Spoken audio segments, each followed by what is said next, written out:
As always, when we come to our chart, we draw in 2 levels of resistance above the current price and 2 levels of support below the current price, like so. Then, going across the tops or bottoms of wicks, we draw in our trend lines. We can then wait for the price to head down towards a previous level of support or up towards a previous level of resistance while keeping our eye on the RSI, looking for RSI divergences. In this case, we can see how the price has made consistently lower lows, while at the same time the RSI has made consistently higher lows. At this point, we can't be completely sure whether price will bounce off the previous level of support or whether it will just go crashing straight through. Waiting for price to double bottom, we can be a lot more secure in our belief that the price will bounce off this level of support. The price has double bottomed on the same level of support, but if we wanted to wait even longer for even further confirmation of this trade, we can do.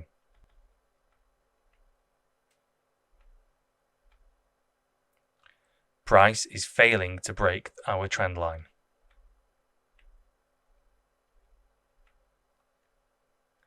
At this point, we have double bottomed on an area of previous support. At the same time, we are making a much higher low on the RSI. Again, this is an RSI divergence and is indicative of a change in direction of price. Now would be a good time to enter a trade. However, if you wanted further confirmation, you could still wait. Here, we can see that the trend line has been broken by the green candle and then retested by the red candle before shooting off. It would be completely legitimate to place a trade starting somewhere around here, with your stop loss below the last low. However, if we'd used professional software, we could have got in on this trade a lot sooner and have a much smaller stop loss and a much larger take profit. Let's see how we would have done that.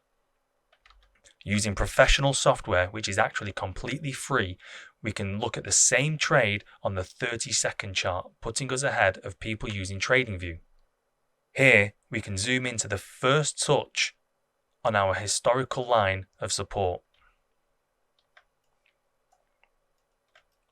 What we see on our footprint statistics is this light blue color indicating a high volume.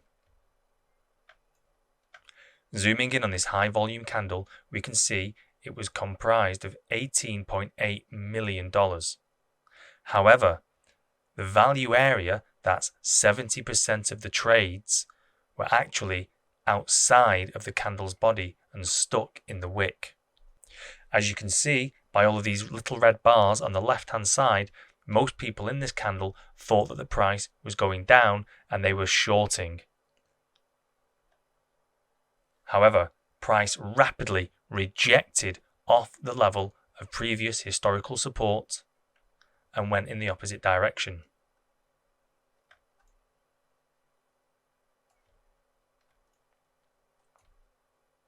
One thing to note is how at $18.8 million, this candle dwarfs the candles either side of it, which come in at $3.2, $2.5 million, or simply hundreds of thousands of dollars.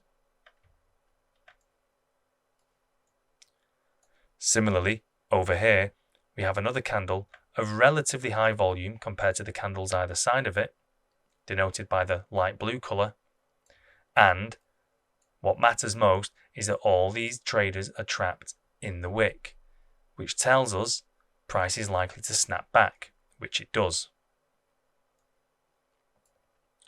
Here we have another candle with 70% of the traders, that's the value area, trapped outside of the candle. However, as we're not at a previous level of support and resistance, and as the volume at just 1.8 million actually isn't that great, the price carries on going upwards.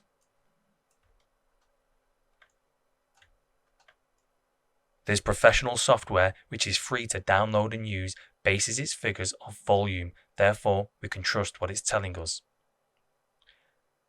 Just like with TradingView's RSI indicator, we can see here on another indicator, which I'll simply call red-green oscillator, that there has been a divergence as price has made two equal lows on a historical line of support, while at the same time the oscillator is making higher lows. This gives us a really high certainty of a trade and means we can get into that trade before the trend line is broken.